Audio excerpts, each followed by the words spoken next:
புரட்சித் தலைவர் எம்ஜிஆர் இல்லாமல், பேரறிஞர் அண்ணா இல்லாமல் அந்த கட்சியை அடுத்த கட்டத்துக்கு கொண்டு செல்ல முடியாது. பெருமைகளை, கொள்கைகளை, லட்சியத்தை, கோட்பாடுகளை வென்றெடுப்பதற்கு என்று ஒரு இயக்கம் இருக்கு. எங்களுக்கு முழுமுதல் தலைவராக இருக்கிற புரட்சித் தலைவர் எம்ஜிஆர் எங்களுக்கு சொந்தம். ஒரு இயக்கத்தின் தலைவரை அவர் கொண்டாடுவது என்பது ஒரு மரபா? அவர்களுடைய அறியாமையைத்தான் காட்டுகிறது. தாவேகா ஒரு பக்கம் அண்ணா திராவிட முன்னேற்ற கழகத்தை நோக்கி நகர்ந்து வந்து கொண்டிருக்கிறதோ.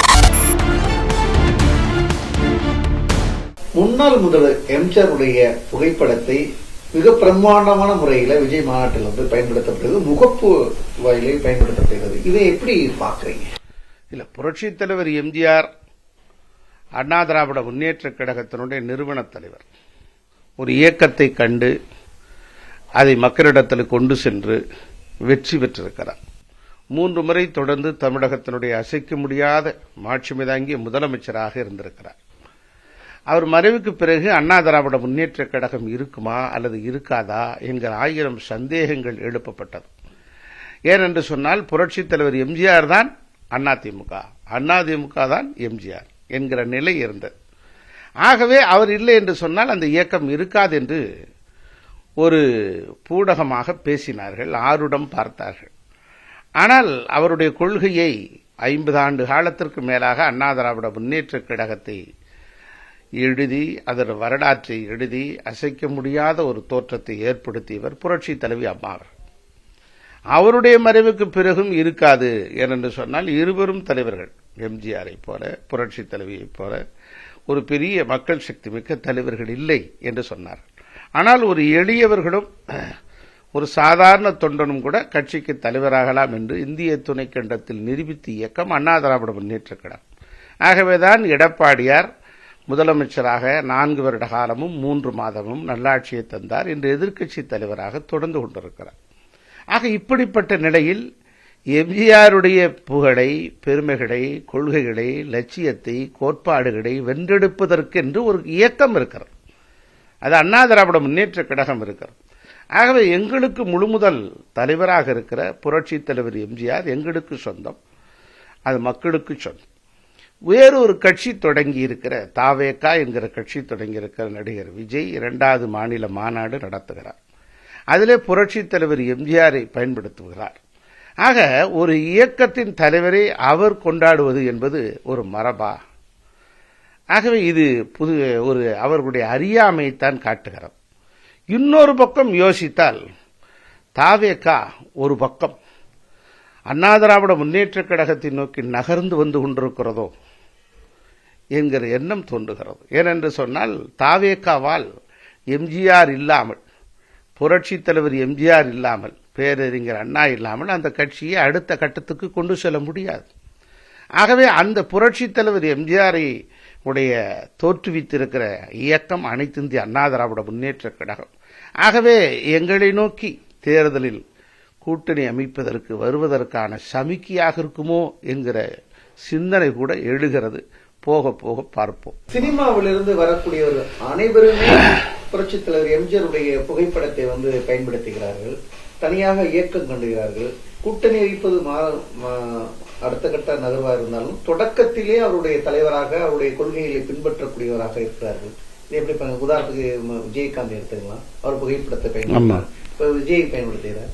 இப்படி ஒவ்வொருவராக வரும்பொழுது எம்ஜிஆருடைய புகைப்படம் இல்லை, புரட்சித் தலைவர் எம்ஜிஆருடைய புகைப்படத்தை யார் வேண்டுமானாலும் பயன்படுத்தலாம். அது அவருடைய அபிமானமிகளை, அவருடைய தீவிரமான ஆதரவாளர்களை அது குறிக்கிறது.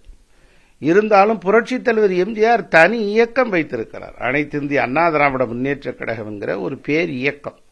ஆகவே அந்த இயக்கத்துக்குத்தான் முழுமுதல் சொந்தம் புரட்சித் தலைவர் எம்ஜிஆர்.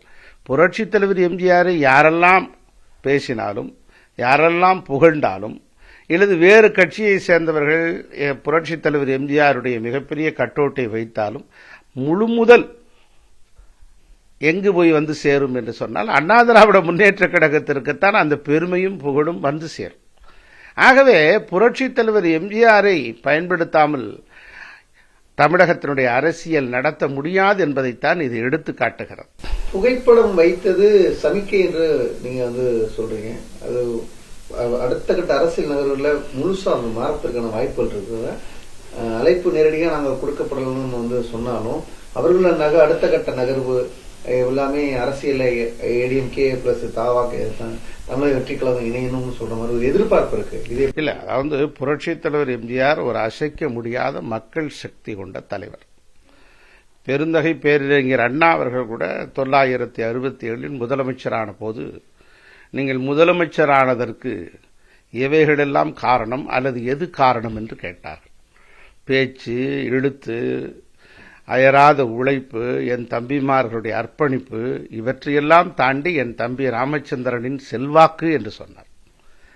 ஆக ஒரு தலைவர் என்பவர் படிப்படியாக வளர்ந்து திராவிட முன்னேற்றக் கழகத்தில் இணைந்து அவரோடையே இசைந்து ஏணியாக, தோணியாக, வித்தாக, விதையாக, உரமாக திகழ்ந்து ஒரு திரைப்பட படத்தில் எவ்வளோலாம் சென்சார் பிரச்சனை இருக்கும், அவற்றையெல்லாம் தாண்டி அந்த இயக்கத்தை கொண்டு சென்று, அந்த கட்சியின் சின்னத்தை கொண்டு சென்று, அந்த தலைவருடைய பெருமைகளை, போட்டோவை, புகைப்படத்தை காட்டி, இப்படி நாளும் பொழுதும் அதாகவே வளர்ந்தார். ஆகவே மக்களிடத்திலே தொடர்ந்து அவரை பிரிக்க முடியாத ஒரு சக்திமிக்க ஒரு தலைவராக தன்னை நிலைநிறுத்திக் கொண்டார். மக்களும் அவரை ஏற்றுக்கொண்டார். ஆகவே தகுதி உள்ளது தப்பி பிழைக்கும், வெற்றிடத்தை காற்று நிரப்பும். அவரை நிராகரிக்க பார்த்தார்கள். புரட்சித் தலைவர் எம்ஜிஆரை அரசியலிருந்து அப்புறப்படுத்த பார்த்தார்கள். ஆனால் மகத்தான தலைவராக மலர்ந்தார். அப்படி ஒரு தலைவர் வர வேண்டும். ஆக இப்படிப்பட்ட தலைவரை எந்த கட்சி கொண்டாடினாலும், போற்றினாலும், புகழ்ந்தாலும் அந்த பெருமையெல்லாம் அண்ணா திராவிட முன்னேற்றக் கழகத்திற்குத்தான் வந்து சேரும். மாற்றம் தருமா மதுரை மாநாடு? என்ன பேச போகிறார் விஜய்? என் நெஞ்சில் குடியிருக்கும் என்னுடைய எகிரும் எதிர்பார்ப்புகள், அரசியல் பார்வையாளர்களின் ஆழமான அலசல்கள். விஜய் கட்சி 2026 தேர்தலில் என்ன முடிவு எடுத்தா சரியா இருக்கும்னு நினைக்கிறீங்க? இன்னைக்கு தமிழ்நாடு அரசியலில் திமுக யாராவது ஒருத்தரை பார்த்து பயப்படுதுன்னா அது விஜயை பார்த்து தான். அவர் பேச்சும் தரமா இருக்கும், செயலும் தரமா இருக்கும், சம்பவம் ரொம்ப தரமா. பிரத்யேக நேரலைகள், நொடிக்கு நொடி அப்டேட் களத்திலிருந்து. புதிய தலைமுறை டிஜிட்டலில் நாள் முழுவதும் மாநாடு 2.0.